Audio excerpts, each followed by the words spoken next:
And good morning. Oh, there we go. Good morning. Paul Romero, Swiss Cellar House.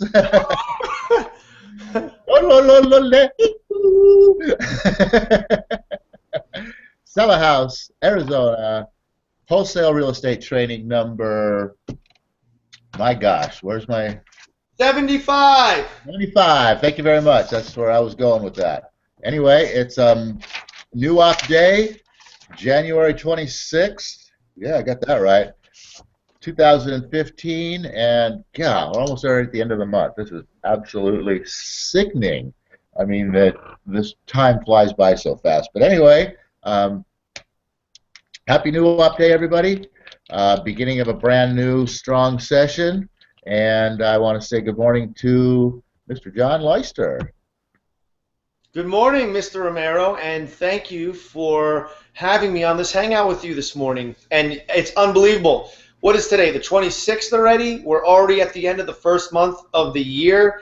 And I just want to ask you if you are finding yourself fulfilling the goals and sticking to the New Year's resolution that you set out for yourself at the beginning of the year. And I hope that you are.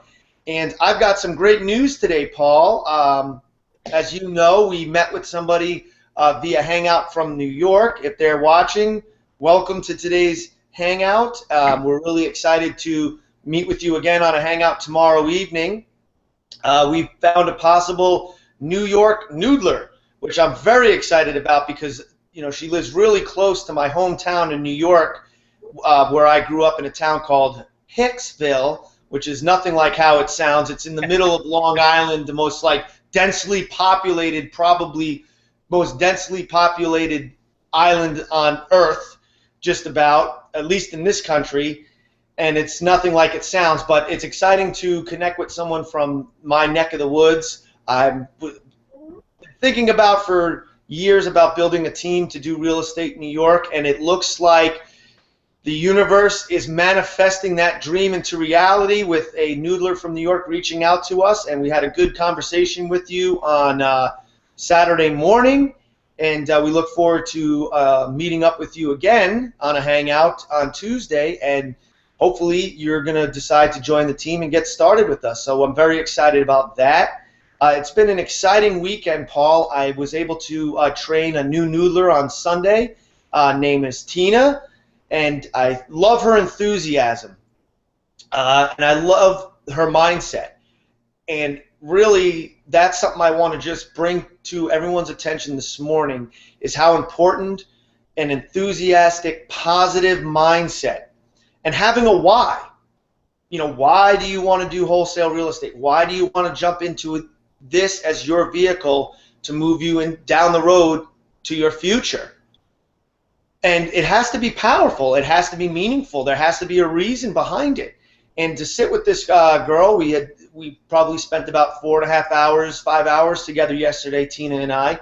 And I've learned to shut up, use my ears and my mouth in the proportion, one of these, use them in proportion, and just let other people talk about themselves. Yeah. You learn a lot more about that. And I learned her why. And the fact is, most people nowadays are catching on to the fact that the 9-to-5 job, the idea that I'm going to do this for the next 30 years and have a retirement, most people nowadays realize that that's not the reality anymore, that when you're working a job, there's a cap on your income. When you're working an hourly job and you're not in business for yourself and you're at the mercy of your boss and the clock and your surroundings, and you're not owning your own life at that point, that there's a significant cap on your salary. And it's always motivating and a breath of fresh air when you get to sit with and talk to somebody that has the mindset and the drive to get out there and break that old mold, that old programming that just simply is leading Americans to disaster and poverty in their retirement years. And there's a whole bunch of information that I would love to talk about on further hangouts about why I believe America's heading towards a welfare state where all its senior citizens will be forced to rely on the government for sustenance and their ability to continue on. But that's for another day. But I just want to point out how important it is to have a positive mindset, an enthusiastic, the willingness to be open and learn new things if you're going to wholesale real estate and get into this. Especially for most of you, I'm sure it's completely out of your comfort zone. But hey, you want to spend the next 30 to 40 years of your life staying in your comfort zone to retire into poverty? I'm guaranteeing that most of you do not want to do that, and that's why you're here, to do something different, to learn something new. And that's where Paul and I fit in, to help provide you at least an opportunity to have another choice in your life, and to also offer you a little guidance and hold your hand through getting your first couple deals so you can build your own wholesale real estate business. So with that being said, happy new op day, everybody.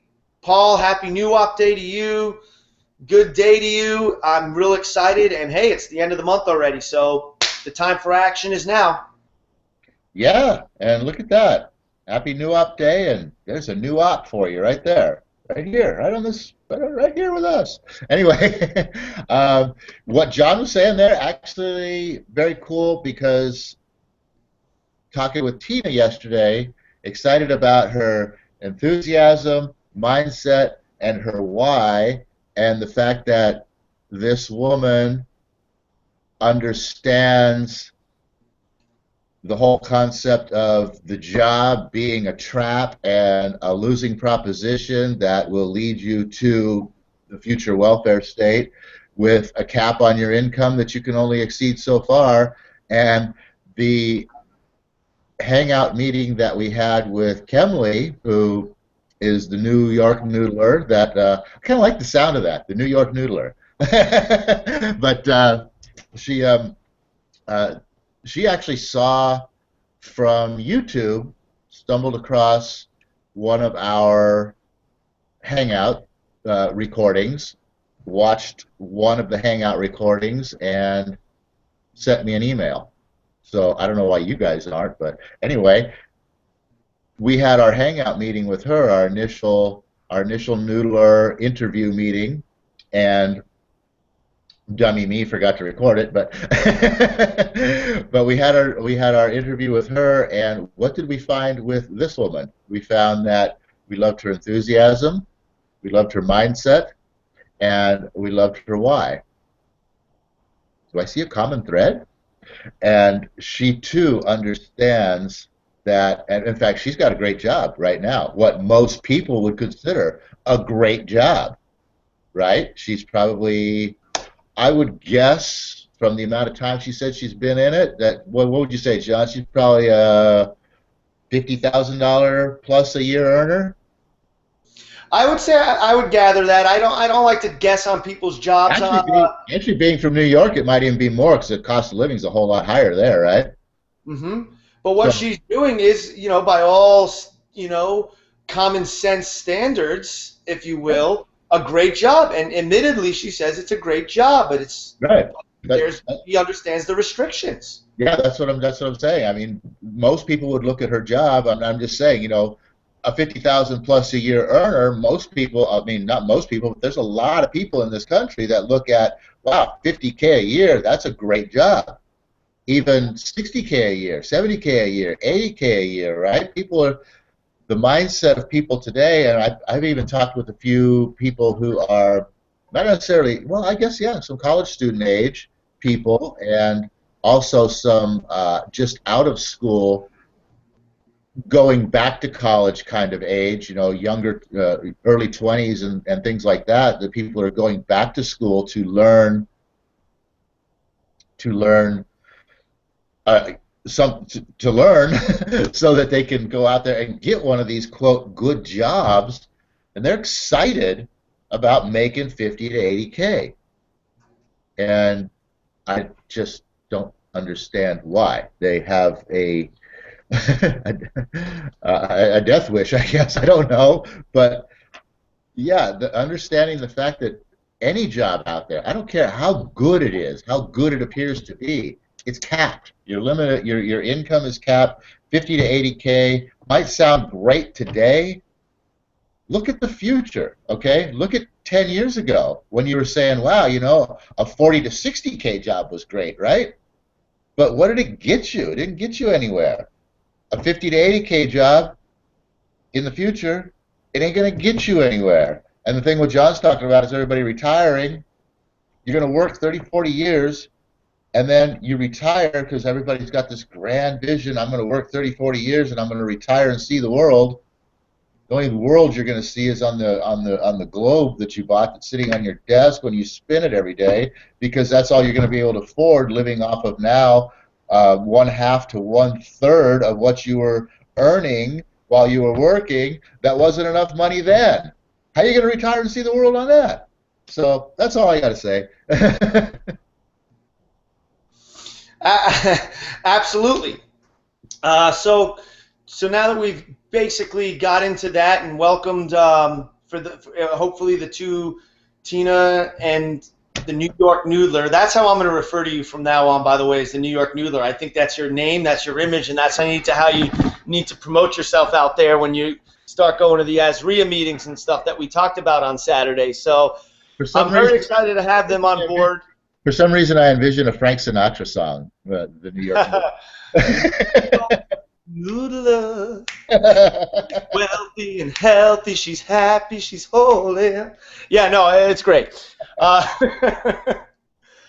right, well, just saying welcome to the team. It was great connecting with the two of you. It definitely gets me excited every time I get to spend the day hanging out with, training, getting to just connect with like-minded people that kind of see through, I guess, the BS that we're programmed to believe is great, and it's just great to know that people are, I think, becoming aware of and waking up, especially in the younger generations. I would say the 40 and under. The 40 and under people right now understand this world a lot more clearer than I think the, I don't want to use, I'll say 60 plus, because I didn't want to say 50 plus because, no, you know what? Even that, all age groups are pretty much waking up. I have a conversation with my father. He's not watching. I don't want him to watch because I think it would kind of insult him what I have to say here. He is old school way of thinking. He is going to be 65 in about 2 months, and he's close to retiring on a job that he's had for the last 35 years of his life. My father has done the same thing. And guess what? He is actually... He's lucky. He's lucky. I'm going to say, I don't knock him because he's a hard worker. He supported a family of 7 people. That's including himself, my mom, and the 5 siblings, the 5 of us. And he was able to do it because he worked for Overhead Power. He worked for the electric company in New York. Job stability, if there ever was a job that was stable, that's guaranteed. It's managing and fixing overhead power lines on an island that has a hurricane or a tropical storm every 6 freaking months, okay? So, but the man worked 60 plus hours a week, every week, for the last 35 years of his life. And he does not understand the modern world and where the government is heading, where the economy is actually heading, and what's going to happen to his retirement when this market crashes and he loses half of his 401k instantaneously overnight. Because it already happened to him once in '07, and he didn't learn his lesson because he's got that old programming, that old common sense that I'm going to work this job to the day I die because they're going to provide me with a retirement, and I've got my 401k and I've got my pension. And another thing about living in New York, just to point this out, is that my parents pay $1,000 a month alone in property taxes. That's not including the insurance for the home. When he retires on 1/3 of the income, because like I said, he was working 60 hours a week. He's making 6 figures. He's going to go down to, he's not going to be making 6 figures in retirement. You think he's going to be able to afford to live on that island? And does he want to listen to what I have to say? No, because he's stuck in his old ways. And the reason I bring that up is because mindset is everything, and you have to be open. This is a new world we live in. It's changed several times. I'm going to be 37 years old, and I say I'm only 37. I'm kind of a baby in my opinion, really. I'm still naive about what really goes on in the real world when it comes to a lot of things. And every day I'm learning something new and having an aha moment after aha moment. But that's because my mindset is one of openness and keeping my eyes open for opportunities and solutions, and making a conscious effort every single day of my life to read between the lies, so to speak, and to break down common sense and realize that common sense for the most part is nothing more than common nonsense. And I've dedicated my life to seeking the truth, pretty much. And I bring this up because mindset is everything. And I get very excited when I hear people like the New York Noodler and Tina have that same kind of vision for their futures. Because the world, like I said, has changed several times just in the 37 years since I've been alive. I mean, since I can remember, I live in a country that's at war, a major war, every 5 to 7 years. Starting, the first thing I can remember is Desert Storm in the early 90s. Then we're back in Iraq in the early 2000s, and in Afghanistan, and we've got Syria and ISIS and all these things. Tune it out. It's garbage. It does nothing but create anger and hatred. Not only is that continually going on, but like stock market crash in the 90s, in the late 90s, again in the late 2000 to 2010 era.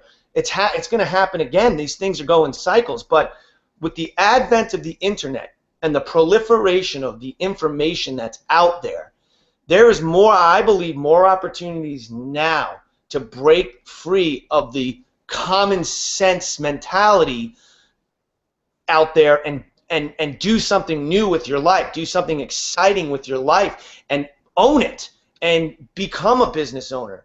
I mean, not only wholesale real estate, there's network marketing opportunities in abundance out there. All it takes is a little bit of drive and some openness to break the mold of staying in your comfort zone and just listening to everybody's opinion on shit. And the world is different. It's not even the same world it was in 2008. And people got to understand and wake up and become aware of what's going on. Otherwise, they're just doomed to retire into poverty. And that's my new kind of catchphrase. My new thought lately is most Americans are working 30 to 40 years to retire into poverty, because that's where that is going to take you to. And there's plenty of evidence and statistics and empirical data to back up that. But just keep in mind that if you're working an hourly job, you've capped yourself. You've cut your legs off. You're not going anywhere. And when you do retire, if you don't take charge of your finances and invest in streams of passive income, or create a side business, or create a way of building passive income, when you retire, it's going to be on a third of the income. How are you going to go see the world? How are you going to afford to do all the things you waited your whole life to have time to do when you're retiring into poverty? With that being said, not when an 18-day all-inclusive cruise costs $27,000. Do you have $27,000 now while you're working to go take a cruise like that? How are you going to have it after you retire? Craziness, okay? John just said something interesting about listening to other people's opinion, that everything out there is all other people's opinion. I heard something really cool recently. Actually, not recently. I've heard this over and over because it's on a CD that I listen to. But there's a section where he's talking about a fellow tells this guy that when your attitude is right, the facts don't count, or the facts don't matter. And you're probably thinking the same thing right now that I thought, that he thought, that anybody, any normal person would think. What do you mean facts don't matter? Facts don't count.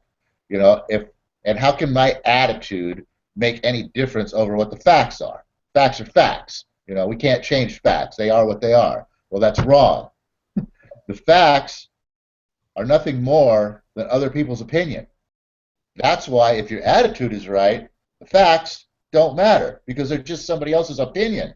It's just what the majority, so to speak, has come to believe, which makes it such a fact. So if the majority is believing this fact, do you have to believe it? No.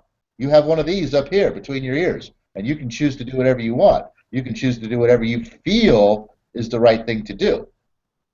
And that's a very cool concept if you can get that into your mind that, if my attitude is right, if my thinking is right, if the way that I look at things is right, those facts that everybody believe are facts, which are really just other people's opinion, don't matter. And I can look at any situation out there and I can say, hey, you know what?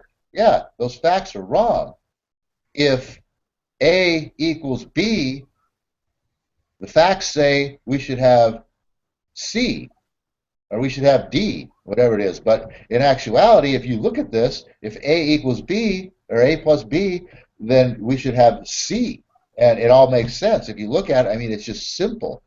It's it's a very interesting concept, that you can actually look at these facts and determine for yourself whether or not a fact is a fact. And that comes down to having, an open mind. You have to have an open mind about everything, and you have to be willing to analyze, look at anything, and just say, okay, that's how it's presented, or that's how I believe it is. Is that real?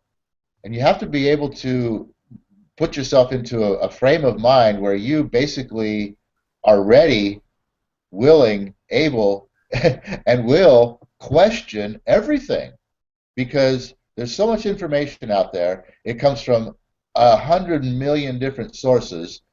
How do you know just because what you heard is real, is fact, is the truth? How do you know that there isn't somebody out there who put out that information because they have an agenda that this information promotes? And don't you think that everybody on this planet has an agenda that they want to promote, and that the information that they're pumping out there that you're receiving backs their agenda? You're absolutely right, it does. So think about everything, question everything, and keep your mind open to understanding what the heck is real. Is this real or is that real? Is a good job the right thing? Is the fact that having a good job is the way to achieve the American dream? Is that fact real? Open your mind. Think about it. I challenge you. Well, Paul, 2 plus 2 is 4. And if you believe that 2 plus 2 is 5 and you believe it with all your heart, you're believing a lie. There are certain truths. And yet, open your eyes. You've got to put the bullshit detectors on. I mean, it's funny when watching television commercials always cracks me up, because there is something with a definite agenda. Do you think people doing their laundry with that new Tide detergent are that fucking excited about cleaning clothes? I mean, just think about it. You know what I mean? You got to have the bullshit detectors on with everything, especially in our world, because let's face it, we are inundated every single place we go with advertising. There's an agenda behind advertising. To me, the news media, the mainstream news media, even the alternative news media, the Infowars.com, for those of you know that is, KingsWorldNews.com, Huffington Post, the alternative news media, is just as bad as the mainstream media, and the fact that it's all driven by an agenda. This person has a conservative agenda. This one has a liberal agenda. This one's a right-wing agenda. This one's a left-wing agenda. This one's a communist agenda. This one's a political agenda. This one's a whatever. But behind everything is an agenda. I mean, there's facts, but you've got to kind of separate what the truth is from what, I guess, the misrepresentation and the spin is on everything. And, we live in a world, what I believe is a very toxic to our intellect environment. Our environment is so toxic to our minds, it's insane. Everywhere we go, we're inundated with advertising and bullshit, to pardon my French, there's no other way to put it. And, we can't even go and surf the internet anonymously anymore. The ads that we're seeing are tailored to us on Facebook feed. When you look down the column and you see the ads there, Those ads are just for you. No one else is on their Facebook seeing those same ads. It's algorithms of guessing based on personality traits that you have because of the things you like, because of the searches you make, but constantly inundated. So if you're someone, this is great to do actually. This is interesting. If I go on a computer for somebody, and I'm not even going to reveal what my political affiliations are at all, I'm just saying if I go on the computer of somebody that is a conservative, dislikes President Obama, and I do a search for Obama on their Google, it will show me articles that are critical of the president. If I go on somebody else's Google that happens to be, more leaning socialist, more leaning towards the agenda of President Obama, and I type in Obama, I'm going to see articles in that same search from that search engine that praise President Obama. What is happening here is that the computer itself is shaping your reality. You don't even realize that it's feeding you what it thinks you want to see. So you've got a filter right there with your Google searches that's filtering out news to give you the reality you want to see. Think about that. Let that sink in. That is huge, people, because most of us, I know me, I know Paul, I spend my day on the computer. My business is all on this little 15-inch screen, and it's actually creating a reality that it thinks that I want to see above all other realities. But you have to be aware of that so you don't get sucked into falsehoods and misconceptions. You got to have your mind open to this, and you've got to have your bullshit detectors on. You've got to question everything. That is so true. I mean, do you want this box thinking for you? Because that's what it's doing. It's thinking for you.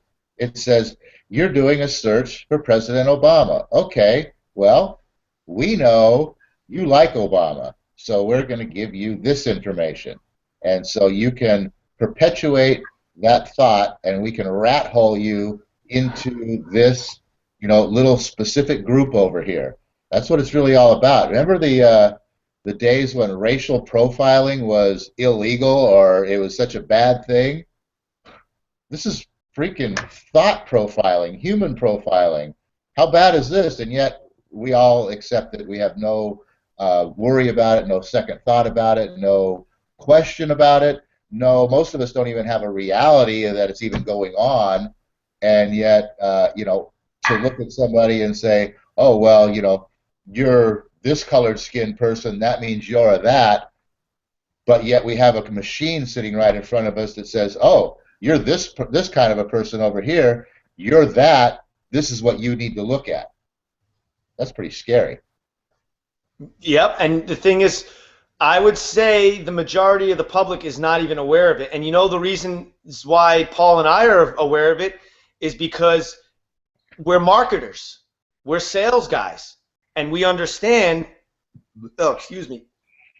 we understand marketing, sales, and as we talked about in the last hangout, this How to Win Friends and Influence People book, which I was hoping to get a little bit more into this today, but we can do that on Wednesday.